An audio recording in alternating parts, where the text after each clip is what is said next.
deklarang Pangulo, wala raw balak si Senador Noynoy Aquino na manumpa sa itinalaga ni Pangulong Arroyo na si Chief Justice Renato Corona. Nakatutok si Sherry Ann Torres.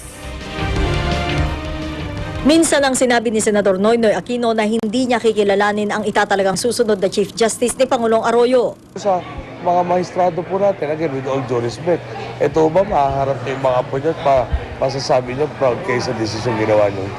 At ngayong nangunguna siya sa karera sa pagkapangulo, sinabi ni Aquino na sa ngayon, sakaling maiproklamang Pangulo, wala siyang balak manumpa sa pwesto sa harap ni incoming Chief Justice Renato Corona. Baka maghanap daw siya ng mahistradong magpapanumpa sa kanya sa pwesto o kahit nga daw sa harap ng isang barangay captain. There is no requirement to take the oath before the Chief Justice. It might probably be before a barangay captain of lang. Nakasaad sa Article 7, Section 5 ng 1987 Constitution ang mga katagang panunumpaan ng Pangulo bago manungkulan.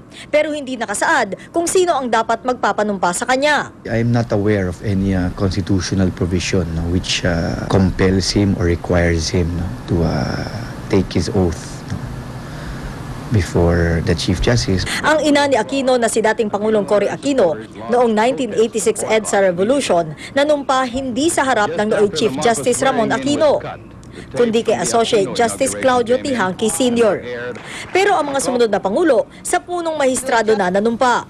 It is a tradition because it has reasons. It is a recognition of a co-equal branch of government. It is not an impeachable offense. It's no offense at all, huh? It's a matter of personal choice. Sa desisyon ng Korte Suprema, pinayagan si Ginang Arroyo na magtalaga ng susunod na Chief Justice dahil hindi raw sakop ng appointment ban ang posisyong ito. Kaya kahapon nagbabala ang Malacanang na maaaring basehan na impeachment ang hindi pagkilala ni Aquino o sino mang maiproklamang Pangulo sa bagong hirang na Chief Justice. Sherry Ann Torres, Nakatutok, 24 Oras. Sinubukan po ng GMA News na kuna ng pahayag si Corona kanina, pero nang lapitan at tanungin po siya ng aming reporter, ngumiti lang siya at pumasok sa kanyang opisina. Idinaos kanina ang retirement ceremony para kay outgoing Chief Justice Renato Puno. Ipinagmalaki ni Puno na isang malinis at patas na Korte Suprema ang kanyang iiwan. Nakatutok si Lia Manyala.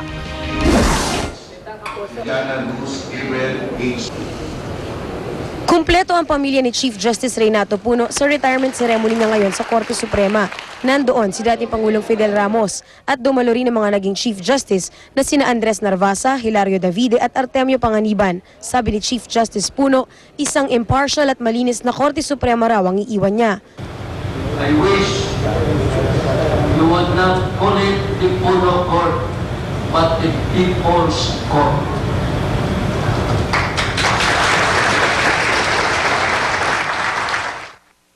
Ipinagmalaki ni Justice Puno ang record ng Korte Suprema sa ilalim ng kanyang 3 1/2 taong pamumuno. Sa kanyang termino na buo ang writ of amparo na nag-oobliga sa mga respondents na patunayang hindi nila hawak ang mga missing persons at ang pagbuhay muli sa Justice on Wheels para sa mabilis na pagreresolba ng mga kaso. I keep on stressing that our High Court has exerted its utmost efforts to protect the rights of our people. Ilang kontrobersyal na issue rin ang pinagpasyahan ng Korte Suprema sa ilalim ng kanyang pamumuno, tulad ng pag-dismiss sa petisyon para sa People's Initiative na magsusulong ng charter change noong 2006, pagpayag na gamitin ang executive privilege sa investigasyon ng Senado sa NBN-ZTE deal, pagdeklarang unconstitutional ang pagbabawal noon ni dating Justice Secretary Raul Gonzales sa media na i-ere ang Hello Garci tapes, at ang pinakahuli, ang pagpayag ng Korte na magtalaga si Pangulong Arroyo ng susunod na Chief Justice. Biniro ni Justice Puno ang itinalagang bagong Chief Justice na si Renato Corona. I'm sorry that my wrong wording is causing you some trouble. Tulad ng tradisyon, binigyan ng mga Supreme Court tokens si Puno. May gavel, sing-sing at iba pang souvenir niya sa kanyang mga taon na nagsilbi siya sa Korte Suprema. Lia Manyalak, Nakatutok, 24 Oras. Si Nel Tiangco, ang inyong kapusong totoo. Madalas sinasabi na ang panganganak daw ay paglalagay ng isang paa ng ina sa hukay. Kasabihan na pinatutunayan ng datos ng Department of Health na nagsasabing 10 ina sa bansa ang namamatay kada araw dahil sa panganganak. Si Lailani, aminadong nakahanda sa nalalapit na pagsilang ng ikalawang anak.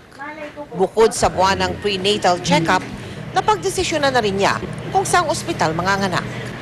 Nakaligpit na rin sa storage box ang mga gagamitin ng isisilang niyang sanggol. Hindi porke buntis ka, basta ka na lamang nasa ospital, nagkakagulo, takbo dito, bili nito. Sabi nga, nasa tiyan pa lang, ready na. Hanggang sa paglabas niya, naka-ready na siya. Ang kampanya ng Department of Health para sa Safe Motherhood Week ngayong taon, iba na ang laging handa. Ang pagbubuntis ay hindi aksidente. 9 na buwan yan, dapat pinagpaplanuhan. Bahagi ng birth plan o pagpaplano sa pagbubuntis at panganganak ay ang pagsilang ng sanggol sa mga lying-in center o ospital. Number 1, merong mga doktor, nurses, midwife na talagang sigurado ka sa skills nila na magpaanak. At number 2, kung merong mangyaring komplikasyon o danger signs, nakahanda sila. Hemorrhage o labis na pagdurugo, pre-eclampsia o mataas na presyon at pamamanas, impeksyon at ang labis na tagal ng panganganak ang karaniwang mga sanhi ng pagpanaw ng nagsisilang na ina. Kailangan paghanda mo yung budget mo para sa ospital. Kung ikaw ay miyembro ng PhilHealth, yung nanay, pag nanganak ka sa mga lying-in o birthing home, sagot lahat ng gobyerno basta normal delivery. Makatutulong din ang paghahanda ng birthing kit na naglalaman ng mga gamit ng nanay at sanggol sa oras na dumating ang araw ng pagsilang.